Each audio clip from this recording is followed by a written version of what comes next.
भाजपा की योगी सरकार के 4.5 वर्ष पूरा होने पर जमनिया विधायक सुनीता सिंह ने आज गहमर स्थित आवास पर प्रेस वार्ता में ऐतिहासिक फैसले को ऐलान करते हुए कहा कि जमनिया विधानसभा में 750 करोड़ की लागत से पावर प्लांट लगाने की योगी सरकार के कवायद शुरू कर दी गई है।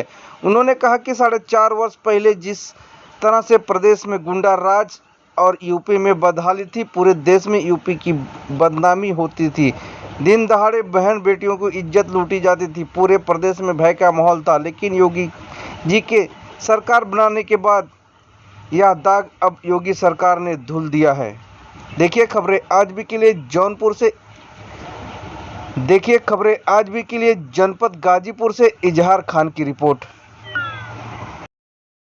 सबसे पहले तो मैं गाजीपुर के होने के नाते जमनिया विधानसभा से हैं और मैं ये बताते हुए मेरे को हर्ष हो रहा है कि जिस तरह से हमारे गाजीपुर का नाम बदनाम था, जिस नाम से हम लोग जाने जाते थे, कहीं जाते थे तो हमारी कितनी बदनामी होती थी, इस गुंडा राज को समाप्त करने का काम हमारी योगी सरकार ने किया है। और जिस तरह से किया है ये पूरे देश में ही नहीं दुनिया में भी डंके की चोट में सब जानते हैं कि योगी सरकार कैसे काम कर रही है। जिस तरह से बदहाली है यूपी में ये बताने की जरूरत नहीं है। इस दाग को धुलने का काम हमारे योगी सरकार ने किया है। रोडों की जो जर्जर हालत थी इससे सब लोग वाकिफ हैं और जमनिया विधानसभा तो खास करके इससे वाकिफ है कि हम लोग किस तरह से दंश को झेले हैं, कितनी मुसीबतें को झेल के हम लोग आज यहाँ तक पहुँचे हैं कि कुछ कहने की आस लेके कुछ कहने के उससे आए हैं कि भाई हमने क्या किया है। पूर्वांचल एक्सप्रेसवे की बात करें, देखिए पूर्वांचल में कुछ नहीं था विकास के नाम पे, लेकिन आज पूर्वांचल एक्सप्रेसवे एक ऐसा हमारे यहाँ उपलब्धि है कि कहते हुए हर्ष हो रहा है।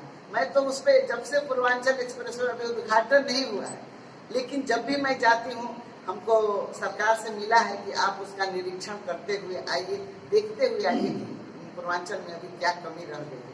और मैं 3.5 घंटे में लखनऊ पहुंच जाती हूँ। ये पूर्वांचल वालों के लिए उपलब्धि है और इससे बहुत विकास जुड़ा हुआ है।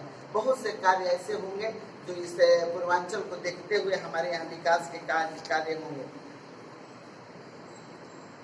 महिलाओं के लिए जिस तरह से इस सरकार ने काम किया है, देखिए आज तक केवल बातें ही होती रही थी महिलाओं के लिए, लेकिन महिलाओं का जब से मोदी सरकार बनी है तब से हम महिलाएं गर्व की अनुभूति करते हैं और पूरे देश में महिलाओं की जो हालत में सुधार हुआ है, बेटी बचाओ बेटी पढ़ाओ, तमाम तरह के ऐसे नारे दिए गए। 1090 एक ऐसा हेल्पलाइन जारी किया गया कि महिला को ये कहा गया कि मोबाइल हाथ में 1090 साथ में। तो ये 1090 ऐसी सुरक्षा व्यवस्था है कि आजकल महिलाएं बाहर निकलती हैं, कामकाजी महिलाएं हैं, काम करती हैं और इससे उस अपने को सुरक्षित महसूस करती हैं। जैसे ही 1090 पे डायल करिए पुलिस आपकी आके रक्षा सुरक्षा में खड़ी हो जाती है। ये नारा दिया गया है तो ये नारा को सार्थक भी किया है सरकार ने। 10 से 76 मुख्यमंत्री हेल्पलाइन 112, आपात व्यवस्था के लिए 183 नंबर जारी किए गए हैं और जारी ही नहीं किए गए हैं, इस पे काम भी हो रहा है। और सरकार जिस तरह से इस पे संज्ञान लेके पुलिस प्रशासन कानून व्यवस्था काम कर रहा है, ये सबके संज्ञान में है। और आप लोगों से मैं उम्मीद करूंगी कि इस बातों को उजागर करिए कि ताकि सब लोग इससे लाभान्वित। कोविड में जिस तरह से काम हुआ है यह किसी से छुपा नहीं है कि इसको मैं खास करूंगी कि जिस तरह से जो भी सरकार ने आगे बढ़ के काम किया है तो पूरे देश में विदेशों में भी इसकी चर्चा है। मुख्यमंत्री जी ने जिस तरह से हमारे श्रमिकों के लिए, श्रमिक जो हमारे बाहर फंसे हुए थे, किस तरह का दंश झेल रहे थे, मीडिया और टीवी पे दिखाया जा रहा था, ये आपसे छुपा नहीं है, लेकिन किसी ने सबने हाथ खड़े कर दिए और योगी जी ने उनको लाने का और उनको सुरक्षित घर तक राशन के साथ पहुंचाने का काम किया है। ये बहुत बड़ा काम किया है। और इसी तरह कोरोना काल में ये मुफ्त अन्न योजना जो चल रहा है, ये मुफ्त अन्न योजना उन श्रमिकों से पूछिए कि जिसके घर में बाहर से लोग आ गए हैं, कामकाज बाधित हुआ है, जैसे बाहर जाके काम करने में अव्यवस्थित है हमारे श्रमिक, उनको कैसा महसूस होता होगा कि उनके घर में मुफ्त अन्न पहुंच रहा है। मोदी जी का अलग और योगी जी का अलग। तो ये बहुत बड़ी उपलब्धि है। इतने बड़े देश में इस तरह से काम करना इस सरकार की उपलब्धि ही हो सकती है। 700 करोड़ से अधिक की धनराशि का सड़क हमारे यहाँ बना है। जिस तरह से हम लोगों के क्षेत्र में ये बताते हुए मेरे को हर्ष हो रहा है कि 1000 किलोमीटर से ऊपर सड़कें यहाँ बनी हैं। आप जिधर से जाते होंगे उसको पता होगा कि कहाँ कहाँ सड़कें बनी है। आप लोगों को बताने की जरूरत नहीं, लेकिन मैं बताना चाहूँगी कि किस तरह से सड़कों पे काम हुआ है। हमारे यहाँ क्या था, जिस तरह देखो बदहाली ही बदहाली था। अभी मैं अपने क्षेत्र की बात कर रही हूँ, तो बदहाली बदहाली था। एक अभी मुख्यमंत्री जी के घोषणा में हमको विद्यालय मिला है, आपको पता ही होगा। उस विद्यालय में रंजीत उपाध्याय जी ने जमीन दान दिया था। उस दान दिए हुए जमीन पे निर्माण कार्य शुरू है और नवंबर तक वो तैयार भी हो जाएगा। आगे उसका उद्घाटन मुख्यमंत्री जी करेंगे जब हमारे क्षेत्र में आएंगे। टीबी रोड को कहना जरूरी है, टीबी रोड पे क्या क्या चीजें हुई हैं पूरे प्रदेश में चर्चा हुई है। और एक चीज तो इसका फेमस है कि एक बोर्ड लगा हुआ था कि उस पर लिखा था कि कष्ट के लिए खेद है। तो उस कष्ट के लिए खेद है को मिटाने का काम हमारी सरकार ने किया। अब ये कब से चल रहा था मेरे को नहीं पता, लेकिन जब बाहर के लोग आते थे तो कहते थे कि ये कष्ट कब निवारण होगा, लेकिन ये कष्ट का निवारण हुआ। आज इस टीबी रोड पे जहाँ देखिए दुकानें बनी हैं, शोरूम बने हुए हैं। क्यों बने हुए हैं? क्योंकि टीबी रोड अपने अनुरूप जो कार्य कर रहा था कि धूल और मिट्टी से लोगों को टीबी होने का वो हो गया था। और हमारी सरकार की उपलब्धियों में योगी जी ने जो काम किए हैं और हमारी मोदी जी ने जो काम किए हैं वो बहुत प्रतीक्षित कार्य हुए हैं। कितने सालों के प्रतीक्षा के बाद जो कार्य हुए हैं। धारा 370 एक ऐसा मुद्दा था कि पूरे देश में इसकी हमेशा चर्चा हुआ करती थी, लेकिन उसमें हाथ डालने का काम किसी ने नहीं किया। लेकिन मोदी सरकार ने जिस तरह से धारा 370 हटा के कश्मीर को एक आज़ादी, कश्मीर को एक तरह की आज़ादी दी, क्योंकि 2 विधान और 2 झंडा और 2 संविधान का जो चल रहा था वो समाप्त हुआ। आज वहाँ पे जिस तरह से हमारे मनोज सिन्हा जी जाके वहाँ पे काम कर रहे हैं, ये सबको पता है कि पूर्वांचल के ही एक लाल वहाँ जाके कार्य कर रहे हैं और बहुत अच्छे कार्य हो रहे हैं। और देखिए तो राम मंदिर, क्योंकि राम मंदिर का भी बात करना जरूरी है। राम मंदिर 500 साल से प्रतीक्षा करके कितने लोगों ने शहादत दी थी, लेकिन राम मंदिर नहीं बना था। ये सुप्रीम कोर्ट का निर्णय था, राम मंदिर पे निर्णय आया, लेकिन इस सरकार में आया और सरकार में जैसे ही ये निर्णय आया इसको सर माथे पे लेके और काम जिस तरह से शुरू हुआ है वहाँ सम्मान दिलाने का हमारे राम को किया गया है, वो भी आप लोगों से छुपा नहीं है। कुंभ हम लोगों ने देखा। हम लोग जब छोटे बच्चे थे तो कुंभ का मतलब क्या था? भीड़ भाड़ और गंदगी, यही हम लोगों के मन में था और कभी हम लोग कुंभ में नहीं गए। लेकिन योगी जी ने जिस तरह का कुंभ करा के पूरे देश में, विदेश और दुनिया के लोग आके देखे, संदेश दिया था। जिस तरह से कुंभ में करोड़ों लोग आए थे और मैं खुद उस कुंभ में गई थी और मौनी अमावस्या के दिन गई थी और देख के मेरे को बहुत ही प्रसन्नता हुई कि हमारी सरकार ने जिस तरह की व्यवस्था की है। तो हर क्षेत्र में काम हुए हैं और इसे 4.5 साल की उपलब्धियों को देख के पूरे दुनिया ने अब मेरे तरफ देखना शुरू किया है। एक महाशक्ति के रूप में हमारा देश उभरा है और प्रदेश जिस तरह से आगे बढ़ रहा है तो एक उत्तम प्रदेश बनने की ओर अग्रसर ही नहीं, उत्तम प्रदेश बन गया है, बनने की कगार पे है। तो आप लोग उसका स्वागत करिए और मैं आगे आपसे कहना चाहूँगी कि अगर जो आप कुछ और जानना चाहते हैं तो मैं आपको बताती हूँ। पैसा उतारने का काम हुआ था, उस पर जाँच बैठी हुई है कर्मनाशा पैकेज पे। जब ये दूसरी सरकारों में हुआ है हम लोग जांच करा रहे हैं, लेकिन फिर भी हम काम करेंगे उस पर। आप लोग को वादा करते हैं कि सारी चीजों पर संज्ञान लेके काम होगा। ये सरकार किसानों की है, गरीब गांव गरीब किसान की सरकार है, ये महिलाओं की सरकार है, ये पूरे प्रदेश को उत्तम प्रदेश बनाने की सरकार है, ये गुंडा राज खत्म करने की सरकार है, ये सबका साथ सबका विकास है, सबका विश्वास और सबका प्रयास। अब ऐसी सरकार मैडम एक आम जनों से जुड़ी समस्या है, क्योंकि ये आपके क्षेत्र में नहीं लेकिन आपका प्रयास इसमें लोगों को अपेक्षित है। जो ट्रेनें हैं जमानिया विधानसभा के लगभग दिलदार नगर को छोड़ दिया तो लगभग सभी स्टेशनों से मेल एक्सप्रेस ट्रेनों का जो कोरोना काल से पहले लगता था बंद कर दिया गया। देखिए ये विषय केंद्र का है और लेकिन मैं इसमें जानती हूँ अभी क्या है। ये जो सरकार जो ट्रेनें अभी आपकी चल रही है ना, ये सारी स्पेशल ट्रेनें, कोई ऐसी ट्रेन नहीं जो भारत सरकार की उसमें चल रही है, सब स्पेशल ट्रेनें चल रही हैं। और कोरोना प्रोटोकॉल की वजह से इसमें कुछ नियम लागू हुए थे, पटरी वगैरह दुरुस्त हो रहे हैं, लेकिन जब ये ट्रेनें चलेगी रेगुलर ना तो स्टॉपेज आपको वहीं का वहीं मिलेगा। इसमें आपको विश्वास दिलाता हूं। कोरोना की जहाँ बात की जा रही है मैं यहाँ पर ध्यान तो आपकी तरफ ले जाना चाहूँगा। सामुदायिक स्वास्थ्य केंद्र पर आपके द्वारा ही कुछ महीने पहले ऑक्सीजन प्लांट का उद्घाटन किया गया था, जो अब तक नहीं किया गया। उद्घाटन नहीं किया गया था, शिलान्यास किया गया था। शिलान्यास किया गया और था। उसमें पैसे की कमी नहीं है, मेरा निधि का धन लगा हुआ है। और क- जल्दी बन कहीं से कमी तो है, मैंने वहाँ का मैडम। उद्घाटन किया था, आप देखे थे ना, जिले के उस ऑक्सीजन प्लांट का उद्घाटन किया। और ये दोनों प्लांटों का उद्घाटन में 15-20 दिन में करा के कर दूंगी। इसमें कहीं मैंने देखिए एक चीज, मेरी विशेष चीज उस पर ध्यान दीजिए।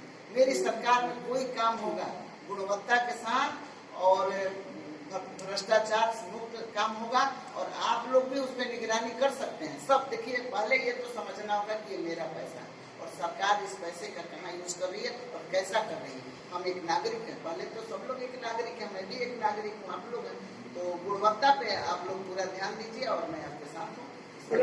बात ऑक्सीजन प्लांट की हो रही है कि कब तक चालू हो जाएगी। तीसरी लहर संभावित अक्टूबर में बताई जा रही है, पहले चालू कर देंगे। तो जब अब ऑक्सीजन तक प्लांट केवल नहीं था, 3 सेट लगाई। जब लापरवाही किसके, इसको बता जब दिया। प्लांट नहीं था तब मैंने कितने लोगों की सहायता ये लापरवाही किसके, सरकार की लापरवाही है। लापरवाही नहीं है।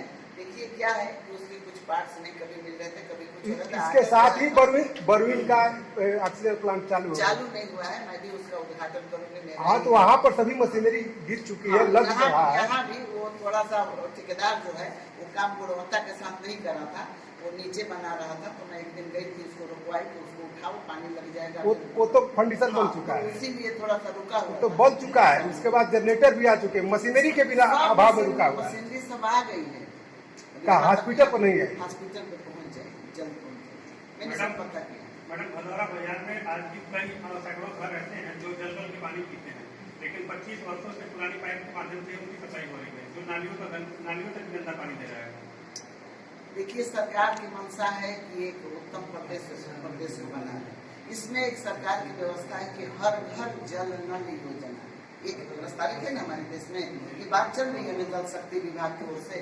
तो ये एक सपना हम लोगों ने देखा है कि जैसे 100 घर की एक वो है, क्या बोलते हैं, मोहल्ला है, वहाँ उसका वायरिंग है। मैं उनको कह रही हूँ कि एक सपना है और ये जल्द पूरा होगा। इस पे काम हो रहा है कि एक जैसे कि मैडम वही का केवल सप्लाई है, लेकिन जब बोरिंग वही है, देखिए जब तक उसका जब तक 30 सालों से या नहीं 70 साल ध्वस्त कर दी गई थी।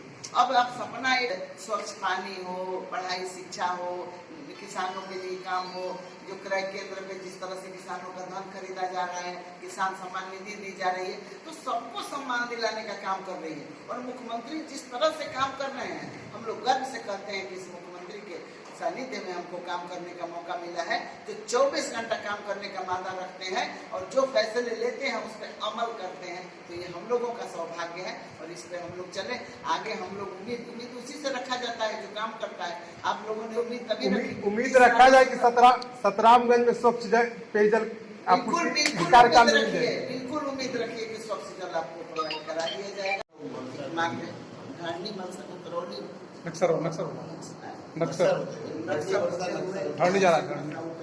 मार्ग है, ये क्या है, मोहल्ला से होते हुए लंगुआ के लिए जो बनी है मार्ग, वो भी जोड़ लीजिए। और तमाम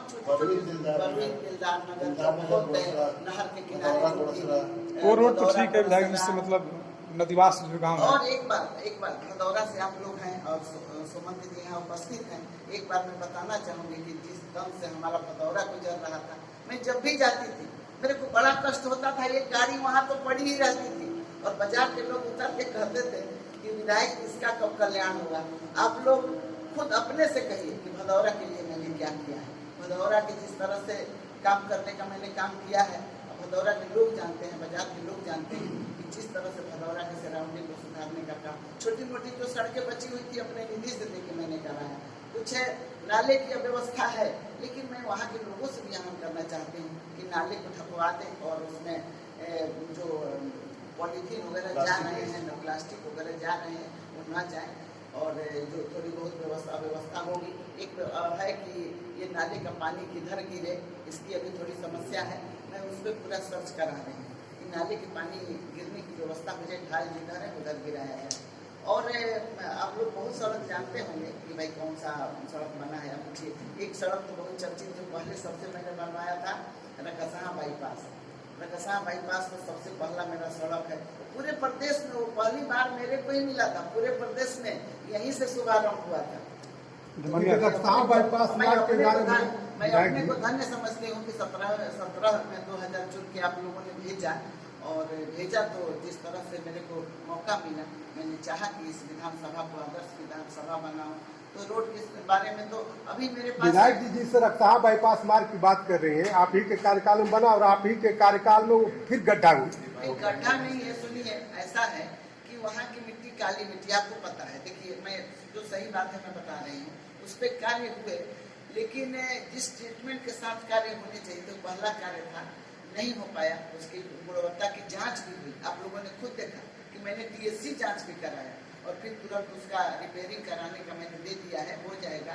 अब गुणवत्ता पूर्वक सड़कें हमारे राज्य हमारे मतलब सरकार में और हमारे क्षेत्र में बनेगी, इसमें कहीं दो राय नहीं। टीबी मार्ग की बात जहाँ तक की जा रही है, टीबी मार्ग ताड़ीघाट से 12 तक का एक ही लंबाई चौड़ाई होना चाहिए, लेकिन टीबी मार्ग देखने में आ रहा है रेवतीपुर में जाकर के, रेवतीपुर जहाँ आबादी है, टीबी मार्ग पतला हो गई है।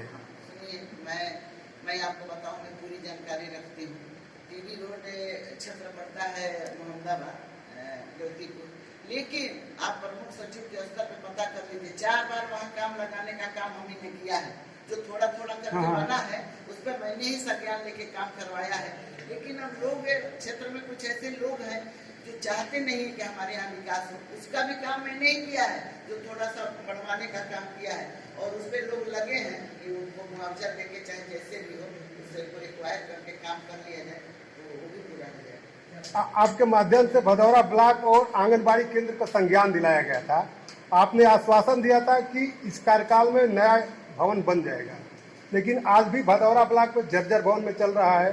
आंगनबाड़ी पर आज भी महिलाओं के लिए शौचालय तक की व्यवस्था नहीं है। कब गिर जाएगा इसका कोई गारंटी नहीं है। देखिए ये सारी बातों का संज्ञान सरकार के पास पहुंच गया है। मैंने यहाँ रजिस्ट्री ऑफिस खुलवाया, मैंने बनते ही चिट्ठी लिखा कि जब लोगों को यहाँ तहसील मिल गया है तो रजिस्ट्री भी होनी चाहिए। तो रजिस्ट्री ऑफिस का अभी शुभारंभ होने वाला है। यहाँ पे 2 पद क्रिएट हो गए हैं। ब्लॉक और आंगनबाड़ी की बात की जा रही है। आंगनबाड़ी की बात हो रही है, आंगनबाड़ी केंद्र जल्द बन के तैयार हो गया। अभी सरकार ने हमारे क्षेत्र में जब हम लोग आए तो जो जगह जगह आंगनबाड़ी केंद्र होता है वो बन के तैयार हो गया है, लेकिन इसके लिए भी पत्र जा चुका है। देखिए जगह अभी वहाँ कुछ कम पड़ रहा है। मैंने ये सरकार को लिख के दिया है कि तहसील और ब्लॉक को एक ही प्रांगण में किया जाए और इसके नक्शा वक्शा बन रहे हैं और जल्द ही आपको इसका रिजल्ट भी मिलेगा। नक्शा बनने के बाद देखिए आनंद फानंद में इधर पशु चिकित्सालय था, ये था वो था और उसको एक तहसील में तब्दील कर दिया गया। तो उसमें कुछ उसका प्रस्ताव चला गया है सर मैडम, इसका ब्लॉक मुख्यालय का जर्जर भवन का प्रस्ताव भी चला गया, धन और मुक्त के अभाव में चला गया, सबका चला गया है। और कोरोना की वजह से कुछ डिले हुआ है, लेकिन हो जाएगा। मैं आश्वासन देती हूँ कि इतने बड़े बड़े कार्य हुए हैं तो ये कार्य में देर नहीं। डिग्री कॉलेज खुल गया हमारे क्षेत्र में, बस ये जिले में एक ही राजकीय डिग्री कॉलेज था, वो भी गाजीपुर में। और मुख्यमंत्री जी ने हमारे क्षेत्र पे कृपा किया। जब मैंने ये बातें रखी कि बदहाल है हमारा जमनिया पिछड़ा है, तो उन्होंने एक विद्यालय दिया है और इस विद्यालय का लाभ हम ही को नहीं पूरे जमनिया को ही नहीं इधर क्षेत्र को बिहार को भी मिलने वाला है। जिस तरह से बन रहा है तो तेजी से बन रहा है, उसका काम चल रहा है तो पता होगा। तो कर्मनाशा के किनारे है और जो ये विद्यालय हैं जो सरकारी बेसिक शिक्षा के, उनको भी आपने देखा होगा कि कैसे कायाकल्प किया गया है, टीचरों की व्यवस्था हुई है। तो अब हमारे क्षेत्र में एक टेक्निकल कोई शिक्षा की व्यवस्था नहीं है, मैंने मुख्यमंत्री जी को दिया हुआ है। तो जरूर मैं चाहती हूँ मुख्यमंत्री जी से संज्ञान। हमारे यहाँ अभी 220 kVA का जो यहाँ पर लगा है वो चालू नहीं हो पाया है। हाँ देखिए ये भी बात है, बहुत बड़ी है बात। 220 kVA का हमारे यहाँ सब स्टेशन बन के तैयार है, उसमें एक ही रुकावट है, उसमें 3 पोल की रुकावट है, वो भी चंदौली में। और आप पता कर लीजिए किसी स्तर पे मैंने छोड़ा नहीं है। 10 पत्र मुख्यमंत्री जी से लेके और मंत्री जी को और डायरेक्टर को लेके सबको, और सब नहीं वो आज से नहीं, वो बहुत दिन से चल रहा है। लेकिन 3 पोल की व्यवस्था वहाँ नहीं हो रही है। कोई व्यक्ति है जिनका अपना निजी जमीन है और वो देने को तैयार नहीं है, लेकिन अब वार्ता हो गई है। मैं अभी गई थी, डायरेक्टर से मिली थी, उन्होंने कहा कि विधायक जी आपके प्रयास से डीएम से वार्ता करके उनको कहीं और जमीन देने की व्यवस्था कर दी गई है और जल्द ही मतलब महीने चुके अंदर होते हैं बढ़ जाएंगे। और मैडम, जहाँ पूरे प्रदेश में विकास की बात कही जा रही है, वहीं आप ही के गाँव में कई जगह ऐसी स्थितियाँ हैं कि लोग जल जमाव से जूझ रहे हैं, उनको घुटने भर पानी से आना जाना पड़ता है। इस बारे में क्या कहेंगे? देखिए, ये गलतियाँ हमारी अपनी हैं। पहले ये व्यवस्था था, देखिए व्यवस्थित तरीके से गाँव नहीं बसा, तो हम तालाब पोखरे के जरिए अपना नाली का पानी निकासी करते थे और इंक्रोच इतना हम लोग कर लिए हैं नाला नाली को, इसकी दिक्कत हम लोगों को है। लेकिन मैंने एक पूर्वांचल निधि का पैसा मैं लाई हुई और वो जल्द ही काम शुरू होने वाला है। जो जल जमाव की बात कर रहे हैं उस पर काम शुरू होना है। बरसात की वजह से सारा कुछ हो गया है, टेंडर हो चुका है, काम शुरू होने वाला है और उसकी व्यवस्था की गई है। तब तक बीच में आचार संहिता लागू हो जाएगा? नहीं, कुछ नहीं, काम शुरू होने वाला है। जो टेंडर हो चुका है उसमें कोई आचार संहिता नहीं, केवल काम इसलिए नहीं शुरू हुआ, जैसे ही मैं खुदवा दूंगी, जैसे वहाँ खुद गया और मुख्यमंत्री जी आ रहे थे, नाला बन रहा था, कितनी परेशानी है। तो मैंने कहा 10 दिन की और डिले करिए, क्योंकि पानी जब तक लगेगा खोद देंगे। और शिक्षा की जब बात की जा रही है तो आप ही के गाँव में राजकीय बालिका इंटर कॉलेज है जो काफी दुर्दशा से झेल रहा है, इसका क्या कहेंगे? उसके लिए भी मैंने बहुत प्रयास किया है और उस पर धन भी आ गया, आपको पता होगा। तो उसकी कायाकल्प के नाम से एक फंड आया हुआ है। एक बार जब ध्वस्त हो जाता है बिल्कुल ही, कभी वो इतना बढ़िया चलता था विद्यालय, और एक बार पूरी तरीके से दूसरी सरकारों में ध्वस्त हुआ है, हम लोग नहीं ध्वस्त किए हैं। वहाँ शौचालय का निर्माण हो रहा है, वहाँ भवन का निर्माण हुआ, लेकिन टीचरों पे दूसरी सरकारों ने ध्यान नहीं दिया और टीचर न होने की वजह से वो व्यवस्था ध्वस्त है। और मैं टीचरों की व्यवस्था कर रही हूँ, हमारी सरकार ने टीचरों की बहाली किया है और कुछ पैसे भी धन भी आए हैं कायाकल्प के नाम से। तो जरूरी विद्यालय मेरा सपना है तो विद्यालय पूरा बढ़िया से चले और चलेगा, थोड़ा धैर्य रखना होगा। नहर की बात करें, सिंचाई की बात एक बार सुन लीजिए। हमारे यहाँ जो पंप कैनाल था, आप सबको पता है कि पंप कैनाल और नहर की क्या व्यवस्था थी पिछली सरकारों में।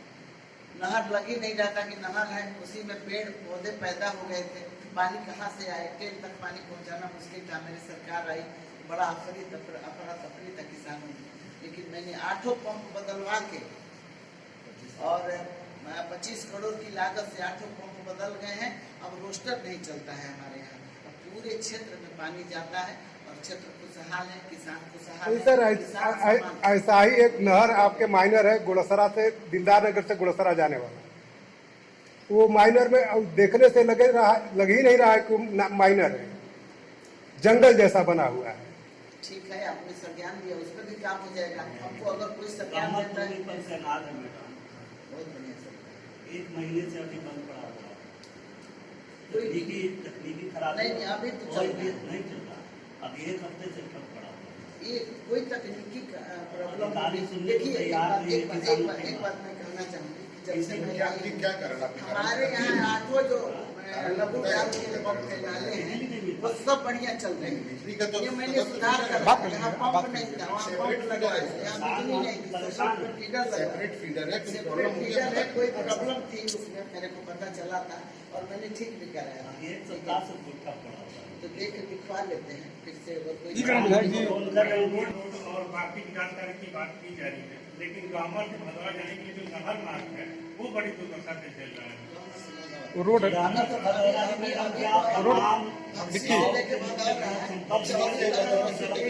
सुनिए, हम लोग सोचे भी नहीं थे। अब भदौरा से सायर जाने के लिए हम जब चुनाव बरेजी मार्ग से होते हुए सायर जाने के लिए खराब सुन लीजिए, तो निकल पाऊंगी आज भी उसकी स्थिति वही है, आज स्थिति आज स्थिति वही है विधायक जी। आप यहाँ से निकलिए सायर ग्रामर से, अब कहने को थोड़ी ना, अब टीबी रोड से 15 मिनट कुछ चाह सकते हम